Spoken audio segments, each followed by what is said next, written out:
Hello, everybody. How's it going? It's been over a month since we've been in here, which is totally my fault. I was like, it hasn't been that long. And I went back looking at past recordings, like, holy cow, we didn't do anything in June, and I guess June was just a whirlwind of a month anyway. But babe, Yeah. welcome back. It's been over a month, obviously. So how's it going with you? Well, it's been busy, just like you. And in fact, you said that, and I'm sitting here thinking, well, wasn't it the beginning of June we did our last one? So apparently not, because I didn't look back. Yeah, no, it wasn't. We didn't do anything in June. I'll be dang. That's what I thought too. Yeah. So we are well past a ripe date to be in here doing live streams. And Adam is not with us tonight. I know he had some stuff going on, so he wasn't even able to make it tonight. So it's the summer. It's a hectic time. I get that. I don't expect there to be tons of people even watching right now, but that's why we do this. It's on recording. It gets broke up into small bites that you can consume on TikTok, wherever you get your information from. But that's what we're doing here. So, babe, since you are the bigger diver of the two of us, since I never dive, even though I should, but has your summer been full of scuba dreams? Scuba dreams, absolutely. But are you going to be doing any scuba diving anytime soon? Soon enough. My dive buddy and we just talked about planning something local, and local is about, I don't know, roughly an hour away. There's a quarry, and it's set up for diving. It's it's an RV campground, and they kind of multitask with a bunch of things in it. And diving, they've got some planes and trucks and stuff sunk in that place. Yeah, it's pretty cool. How deep is that one? The deepest point is between 55 and 60 feet. I think it's right around 56 or 58 feet is the deep point. Cool. Yeah, nice. And coincidentally, Babe is what's the word I'm looking for? He's, when you're talking about something that's going to happen in the future, not prophesying, but in like a book or a movie, that you're giving away the events that are going to transpire here. Anyway, that's kind of what Babe is doing here now with the rest of this video that we're working on, this live stream tonight. But just because we haven't been here for a month and done a live stream and stuff like that, there has been a lot going on behind the scenes. And I'm going to hop into that, and we're going to talk about some of this stuff. First off, Brian, thank you as always for being here, supporting us, saying hey. I do appreciate you, and thank you. And hopefully you're sticking around. If not, because you are a Patreon member, I'll be putting some stuff in the Patreon about what's going on as well here. But to start off, one thing that, Adam makes fun of me about is the website, because I'm always changing it. I'm always switching it up, and I'm never happy with it. So I figured, because I'm never happy with it, because I'm a perfectionist with that kind of stuff, I'm never happy with, I'm just going to hire somebody to do it this time. So I hired somebody to do our website. So we have a new refreshed website. It is up. There's a couple of things that need to be changed on there, but for the most part, it is, and not like visually changed, just some links are broken, stuff like that needs to be fixed, and some updated verbiage. But as far as the general concept of the website, it has been updated to a new, fresh look to coincide with the revitalized vision, the future of ASC and stuff along those lines. So AtlantisColony.com obviously is the website, and definitely check that out. I think Babe might be doing that right now as we speak. I am doing that. You said something about the couple of days ago, and I got so busy at work I forgot about it. I was like, and you got to see a preview of this, an image of it before it got up and running. But now I like when you click on the different pages at the heading at the top and stuff like that. It's really cool. I like it. It's a fresh new look on the website. I'm excited about it. So there's that. But coinciding with the website, one of the other things we do is the podcast, the Colonize the Ocean podcast. I got an email the other day, and I don't check the numbers. I mean, I check how many people are viewing it or downloading and stuff along those lines, and it seems to be a pretty steady amount of people that do. And it's very niche what we do. But I got contacted by this group. It's called the Million Podcasts, and according to them, They're a ranking system for podcasts and stuff like that. And here's their link. But in the oceanography podcast group, Colonizing the Ocean qualified in the 16th place out of the top 25 on their ranking there. So with some of the ones that I subscribe to and listen to on there were on there as well. So take it for what it is. People are listening, and that's all that matters. But if you don't subscribe, follow, like whatever it is in podcast to it, I put a couple out of the week. Every Monday there's a short that goes out. Usually it's especially if we're doing a live stream, it's a little teaser about what we're talking about. Otherwise, it's just general information about different things. And then there's an AI-based one every Friday. And then obviously when we do like a live stream, I turn it into a podcast and stuff too. So there's almost multiple podcasts a week that go out. So go over and check that out if you would. That'd be awesome. And yeah, that's cool. Other news that's been going on, which is I just got notification on this week. So I talked about this back in March, I think, February, March, or something along those lines. So every year there's two big dive scuba underwater conventions. One's DEMA, which is actually is it in Orlando this year? Or is it in Vegas? I can't remember. Anyway, we're not talking about that one. The other one is Underwater Intervention, which is always in New Orleans, which if people don't know, that's only like 3 hours from where I'm at. So it's an easy one I go to every year. A couple of years ago, they partnered with Workboat. So it's become this giant one where it's huge. It's honestly about the same size as DEMA now because of that. And they usually hold it the same place when it's in New Orleans. Regardless, the news is that I will be speaking this year at the Underwater Intervention. So there's the website for it. Looks like it's December 3rd through the 5th, and I'm speaking on the 5th, which is a Friday. I think it says like 10:15 in the morning. So that's what's going on. I'm talking about, the advent of underwater habitats in a blue economy and a blue revolution and stuff along those lines. So that's what I need to. I honestly, I didn't think they'd accept me. So I was kind of surprised when I got the thing back.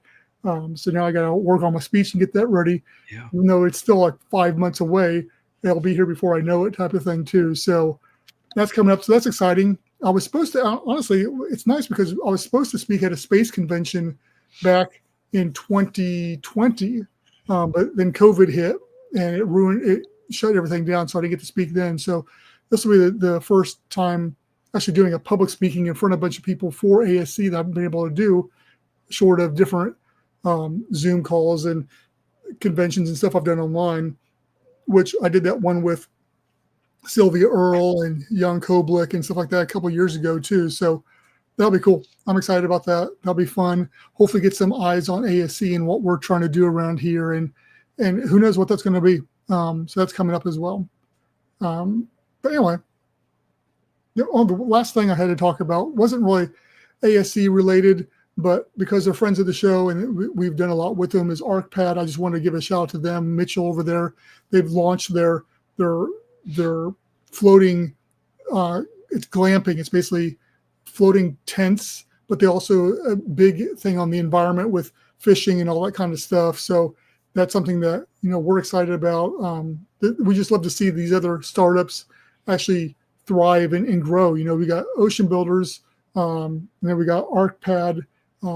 So yeah, all these different people they're working on this type of thing in this ocean community, seasteading community as well. So exciting stuff. Glad to see it. And I hope them all the success over there. They're actually over in the Philippines, so not anywhere near us or anything like that, but it may be near you, depending on where you're watching at this point in time too. Anything you want to throw in on that news there, babe? Well, a couple things, but not really related, but it is. There's a couple doctors I work with, and they just went diving in the Philippines and got back in there. Oh yeah, they were showing me pictures and stuff, but they had a good time. I say it's supposedly. I mean, I've seen in Skin Never magazine and all that kind of stuff over the years. It's gorgeous over there, the water and stuff. You go back to the Colonize the Ocean. Yeah. The podcast. I wish now I'd wrote the stuff down, but here there's been a couple of them now. The stuff I learned stuff from, and here just because we talk about everything so much, I figured, yeah, and Yeah, I've been learning stuff from the ones you've been doing the articles. A lot of the Yeah, articles. yeah. Yeah. So if anybody, so the AI ones, I'm talking about the AI ones. Yeah. Yeah. But most of those are, either I'll pull a bunch of different, because I'll give away the secret sauce here. I use Notebook LM, the Google Notebook LM, to do them, which, I mean, everybody's using that now these days. But you can drop multiple articles in there. You can drop a YouTube video and you can drop a website in there. It'll source all the information and create a podcast out of it. So simple. So, I mean, it takes literally no time. It takes more time of me posting and writing a copy and hashtags on it does to produce the podcast. But because of that, I'm always looking for new ideas and stuff like that, or articles and stuff to throw in there to create podcasts on stuff too. So fortunately, there are companies out there like Deep who have been producing tons of content that it makes for great podcasts sometimes too. So we have cited them multiple times on there as far as that information and stuff goes too. So there's that. That's one of the interesting things. Just now it's going to irritate me. Like I said, I should have wrote that stuff down. The auto holding group that's involved. Oh yeah. I can't remember their name. Yep. But it Dodge, Chrysler, Peugeot, Atlantis.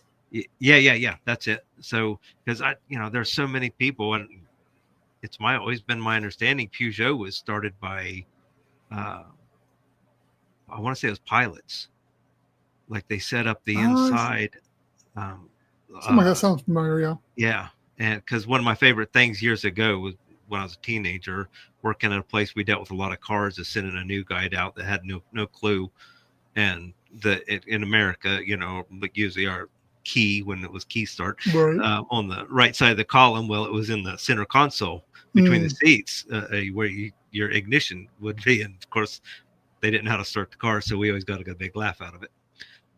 Not Wonderwater related, but it surprised me to know that group was doing so much, or was so involved in the designing for the interior of underwater habitat stuff.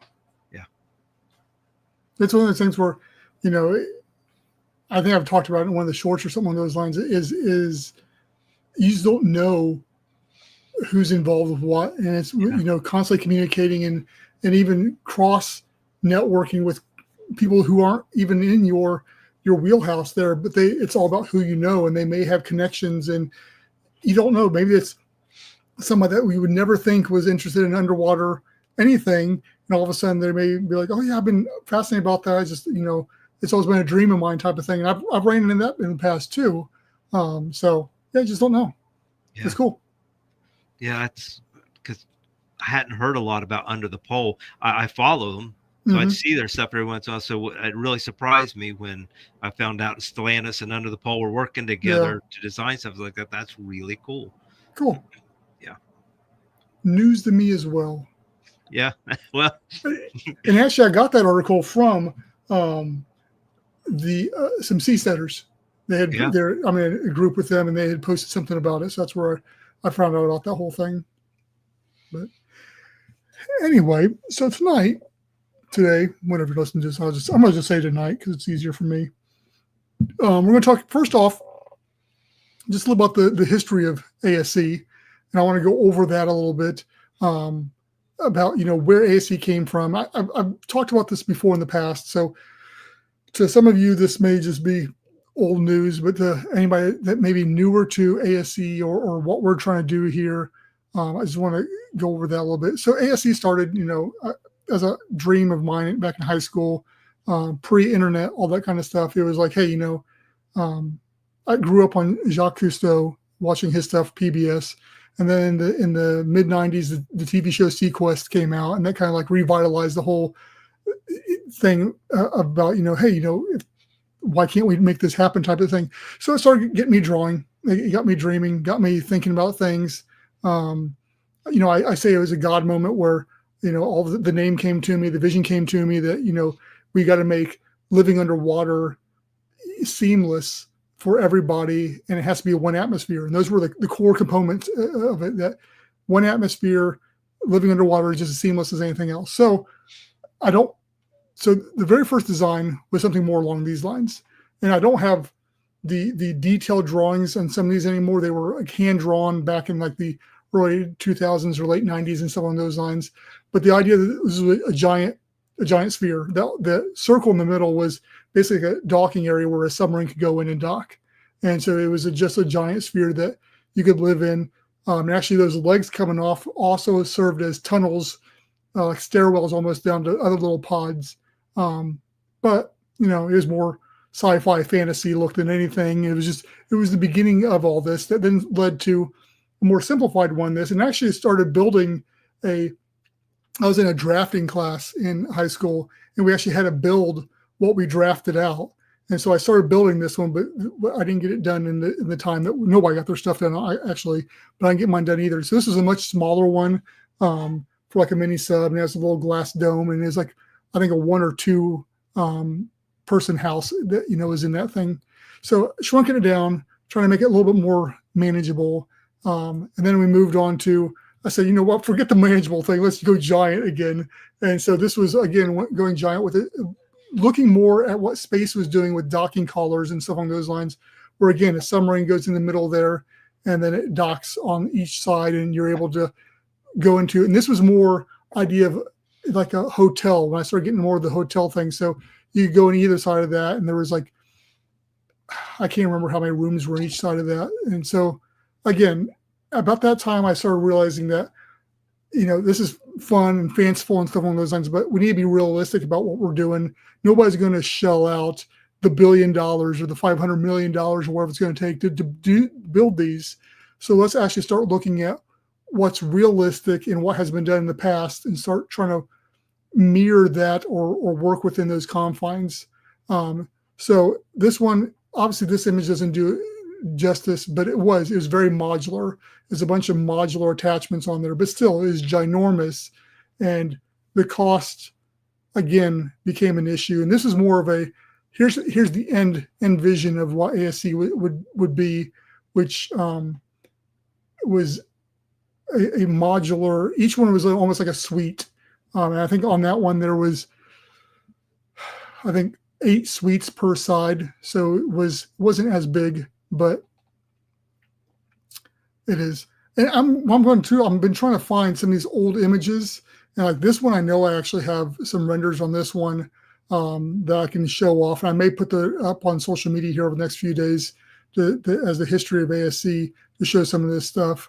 And then there's this one here that was never really in the line of that. This is more like a saturation station that I had designed, where you can see on the top, there's a access hatch there, plus you could access underneath, and they're just small spheres that you could get in there. And it was just more fun design idea more than anything, more of a blue collar style living, but did not fit within the ASC ecosystem as I saw. And then the most recent one was about 5 or 6 years ago, was this design here.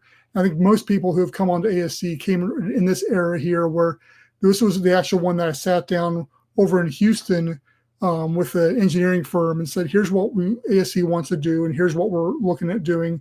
And this was very much this is a cost-effective path. This is a modular approach. And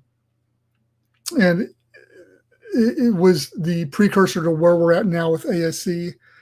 This was still had elements in it that I was trying to incorporate too much too early on, instead of laying the foundation of where we're at now. So then we're up to our current designs, which you can check out on the website and stuff. But that was the history of how we got from where we were in the late 90s to where we are now in the mid 2020s as far as design goes. And with the current designs, you know, we've got 2 different ones, but really the one we're focusing on is more of a very shallow atmosphere design that is basically just and you know, sorry, I'm trying to get my thoughts in line here, how I want to put this out here, but it's a shallow design for, you know, 20, 30 foot underwater at the max, to be set in a shallow area for divers, for people, from whoever wants to go down there. Very similar to what they do over at Jules is kind of the concept on that. But the idea was to make it much more modern with larger windows, more modern windows, make it an approach that there was a seamless approach from what you're used to in your hotel room or your Airbnb here on land to what you would have underwater. And so that was a lot of the design elements around it. And ASC over the years has been focused on, different locations around the world, looking at, whether it be Belize or Honduras or Florida and stuff along those lines. But one thing and this was actually Adam's comment a couple of years ago, I think it was looking at putting it in like Lake Tahoe or some other lake here in the United States. And I wasn't a huge fan of that because I felt like it really took away from the essence of who ASC was and what we were trying to achieve here, even though at the same time I was stripping ASC back to a more modular, foundation approach of let's make it a building block to grow the business and grow underwater habitats off of, because everybody is out there with these underwater habitats that are these giant things. You look at Deep, or you look at Cousteau and Proteus, and Planet Ocean Underwater Hotel or Poseidon, or all these giant underwater that are $300-500 million underwater habitats, and they're not feasible to raise that kind of money with. So let's start a very simple foundation, a rough starting point, and build from there, proof of concept, and go from there. So that's kind of what ASC started doing, is pulling back and designing like that. And so that's kind of where we're at today. So then, based off Adam's information or his comments that I didn't care for at the time, and I let him know that I didn't care for him, but looking at it, we got to the point where we are now, and that's why ASC has pivoted a little bit, and we're starting to focus more on the dive community first and foremost here in the United States. And what that looks like is quarries and lakes and stuff along those lines. It's obviously more freshwater, but it allows us to have a controlled environment to test these technologies on. It allows us to bypass some of these regulations that we normally have to deal with going into the ocean. Also, we don't have to deal with tidal concerns and other types of weather phenomenon that we're dealing with off the coast. So it allows us to proof of concept out while growing it by putting multiple habitats, hopefully in different, quarries and freshwater places around the United States, to build a brand and perfect this technology that then we can easily take that from here and move it into the ocean or whatever. And so that's kind of where ASC is at this point in time. That's why the redesign of the website was important, to give it that new feel and that new focus, so that as I'm starting to talk to these quarries and these dive locations and stuff along those lines, we've got a look and a feel that coincide with what we're trying to do. So that's a really, 10-minute history and up-to-date concept of who ASC is, what we're focused on. Through all that, we're still focused on single atmosphere underwater habitats, designed for everyday use for anybody who wants to visit it. Obviously, at first, it will probably be only accessible via scuba, even though there are designs that we worked on, that you could have a stairwell that goes down to it, and those are on the website. So we've got all that. With that being said, Babe and me were talking about this before, and what were you saying about? We were talking about quarries and stuff beforehand. So many quarries will deal with a local group of divers or rescue divers, training. So whether it's a club or a shop or like I said, rescue diver units, they usually will provide some kind of a platform and stuff in the water, which, then that's their cost to build all that, for people to come and train there. So does that make sense? Have you ever seen the platform sunk? It's like a big deck underwater, as that usually is what it is. Yeah, and actually, I got a story about one of those platforms. It was the first time I had just gotten certified. I was doing my first water dive outside the pool, and we went down. I think it was probably 30 feet underwater. Maybe it wasn't that deep. It felt like it was. I remember going down there. I was one of the first people out of going backwards off the boat into the thing, was laying down on those platforms, just like looking up at the surface at the boat and all the people up there. And it was just like the light coming through and the pressure of the water. It was like the most peace I've ever felt in my whole entire life. Yeah. And it was just like euphoria of like laying there. And it's like, this is it. I mean, this is amazing. And I want everybody to experience, this peace, the quiet and the, it just felt great. So, but yes, to your point. Yeah. 100%.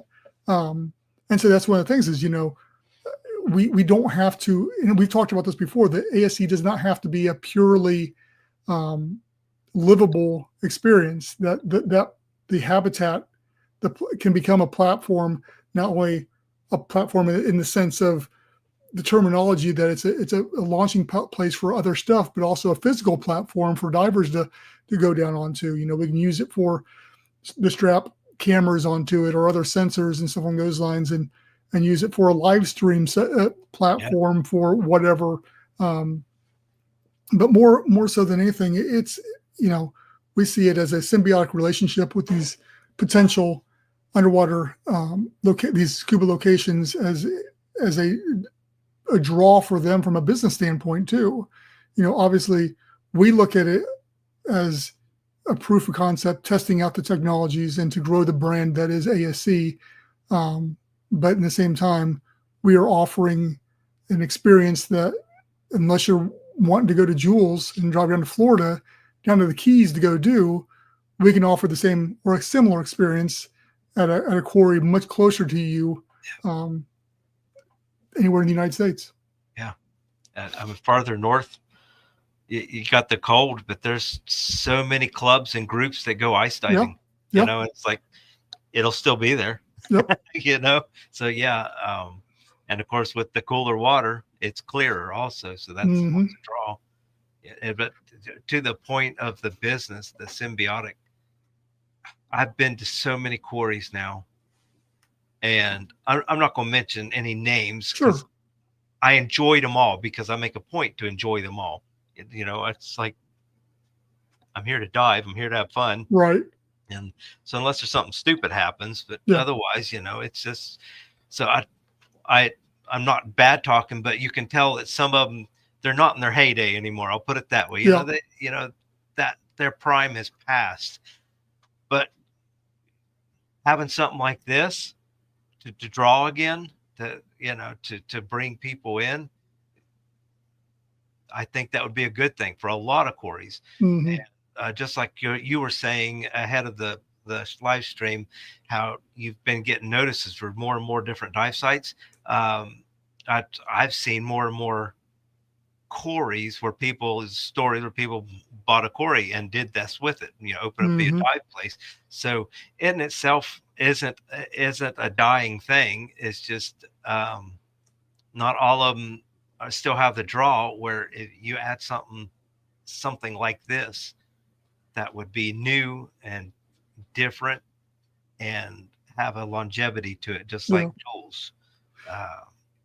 And I know that a lot of people aren't going to be as excited about an underwater habitat in a quarry because again, you don't have the coral reefs or the tropical fish and stuff like that a lot of people are wanting. And trust me, I get it. That's why I was so against it when Adam first said it to me. I was like, absolutely no, don't even talk to me about this. Nope, I hate the idea. We're not doing that type of thing. But it's a means to an end, and it is a way that we can work with the scuba community, which is a ginormous community here in the United States, to work with them to proof this out, so that we can have a solid working design and a community behind us to be able to move this into saltwater, into different locations, and to have this, so we're not testing a habitat that could potentially kill you if not done right, into a more volatile environment, which is the ocean. So that's part of why this felt like a better move, and I believe it can be a more cost-effective move too, because again, like I said, we're not have to deal with regulations. We're doing freshwater versus saltwater, which is not as corrosive as well, so yeah. that's kind of where we're at with all this at this point in time. And like I said, I think that there are those communities. Colorado, for example, is one of the largest dive communities in the United States. Crazy, why Colorado of all places? I really do know. Yeah, right now they're going to have to fly to Florida, clear across the United States to have this experience. Yep. Why can't we move something a little bit closer to them and give them this opportunity? If nothing more, what a way to get certified for the first time and be able to finish your stay as getting certified at an underwater habitat in a quarry near you. Yep. That was, just to add to that, because that's my back when it's been some years ago, quite a few years. Holy cow, it's been that long. My advanced, so I got my advanced certification. You have open water, then you have your advanced, whatever version of it is. So it's my advanced water, and my advanced ended at the start of my stay at Jules. Nice. From here on out, I got you're now an advanced diver. You're not allowed to go to the surface for 24 hours, So nice. Yes, that was awesome. That's the way to do it. Yeah. And so that's kind of the renewed vision and the focus for ASC right now is to start working.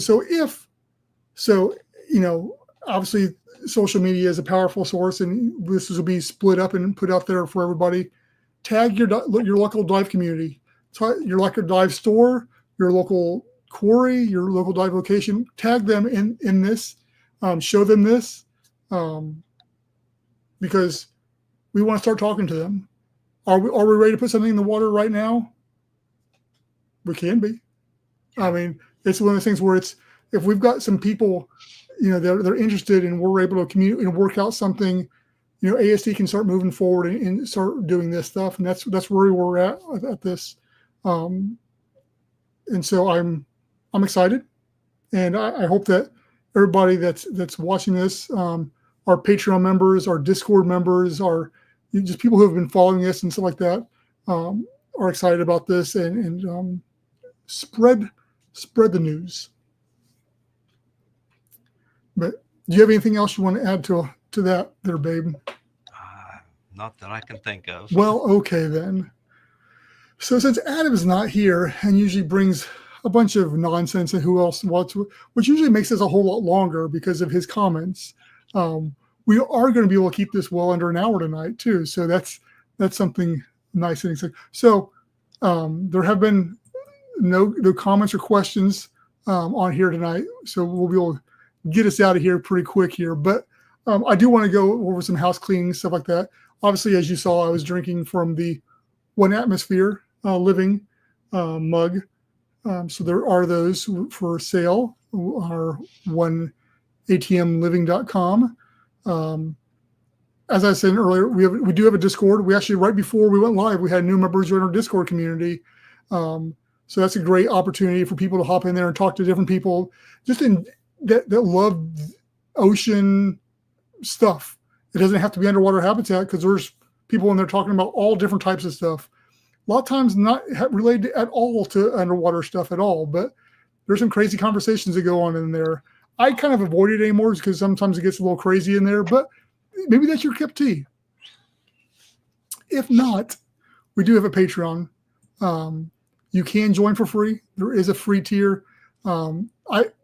Even though I said I was going to do it, I forgot to do it. Didn't forget to, I just haven't got around to do it. We do try to do a weekly poll in there, which I need to get put back in there because I've been lax a couple of weeks. I will try to do this as soon as we get off here tonight, get this posted on there. But yeah, there is a free tier. You can hop in there, take care of the polls, do the polls, all that kind of stuff. There's $1. There's multiple different tiers in there. You can, if you want to subscribe and help us out, especially as we're moving forward on this. To make this happen, we're probably gonna have to make some trips to some of these quarries and shake hands and talk to people and stuff along those lines. So any funds that come in will definitely hopefully help towards that. If right now anything that's coming is basically business stuff for paying for subscriptions to this, doing live streams and some of the tools we do for social media and stuff along those lines. So that's kind of where your money is going at this point in time.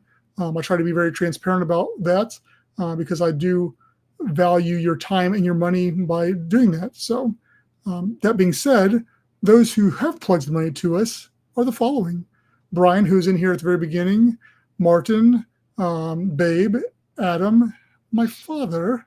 So those, Ron, I guess let me say his name, Ron. They're all ones that contribute monthly to us. And then we have some free members in there. We got 6 different free members in here that are, able to take place in that. There is a community in there where you can chat and stuff as well. We don't have as much activity in there as we do Discord. Hopefully, we'd like to see that change here in the near future. But for right now, that's what's going on.